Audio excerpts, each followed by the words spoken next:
Our next guest might talk about that. Says recent tightening of financial conditions gives the Fed cover to be less hawkish when central bankers meet at the economic symposium in Jackson Hole later this week. Ross Mayfield is an investment strategist, a strategy analyst at Baird, which has $375 billion in assets under management. Ross, it's good to see you. We were talking mortgage rates earlier. So when they go up like this, anybody that gets a new home, it's inflationary because it costs so much, but don't fewer people actually do it? Because which is it? Is it inflationary, deflationary? Is it part of the credit contraction that the Fed doesn't have to do when rates go up? I think the mortgage rate spiking to 7.5% is deflationary. People are staying in their homes, inventories at historic lows. People just aren't turning over homes at all. Maybe it's inflationary at a place like Lowe's or Home Depot because more people are staying in place and spending their money there. But we've seen that, demand at 6.5% was still pretty solid, maybe unexpectedly solid in the housing market. Maybe some structural demand from the millennial generation. But at 7.5%, you're really just seeing the market freeze, and you're kind of seeing the effect of what tighter rates can really do on an interest rate sensitive sector like housing, when a lot of the economy is less interest rate sensitive than it might have used to been. So, Ross, we've hit a little bit of a bump in the road in this rally from the October lows in the S&P. We haven't done much in August, and it's really all based on 30 basis points in the 10-year. We were at, I guess we were a little bit below 4. So we finally go above 4, and now we're threatening. Isn't that, that seems like it's not a huge deal unless it keeps going from here. Is that the concern?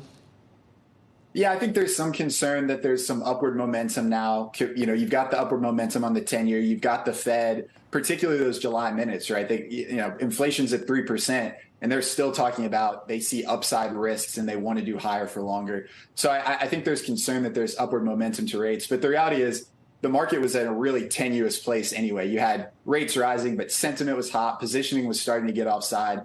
Seasonal weak patch, extended valuations. And a lack of upside catalyst after earnings, came in fine, but not blowing anything out of the water. So I think it so far seems like a pretty orderly pause. You don't really have any leadership from the defensive stocks.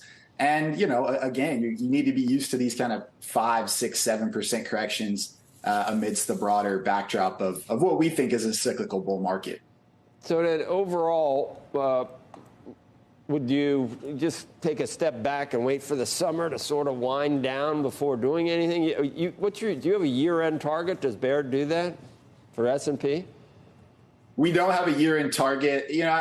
I think you can just ride it out if you want to. Like you said, volumes are low. It's August. You can kind of just wait it out. I do think, the opportunity is probably in fixed income right now. I don't know if we're near peak Fed. People have gotten that wrong a lot over the last 12 to 18 months. The Fed's willingness to go higher for longer has been underestimated at a lot of turns. But with that said, right, you've got, 4.3, 4.4, 4.5, 10-year Treasury. At some point the Fed is going to have to reverse course and ease policy. Inflation expectations are coming down. 10-year break-evens are down. So I think it's a good time to get into some high-quality Treasuries, get some fixed income, extend duration.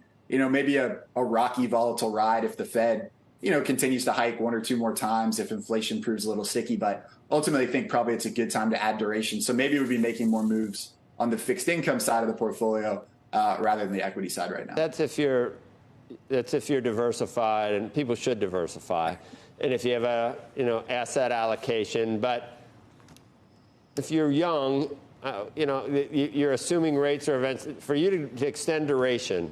You think we're at or near a high in rates, or that they're eventually going to come down, which would be bullish for stocks. So I still don't know why you waste your time with 4%.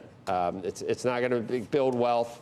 Maybe it barely keeps you above your head above water in terms of inflation, but no one ever became Warren Buffett or any of these guys by what percentage would you put in bonds? What do you say at Baird, Ross? How much?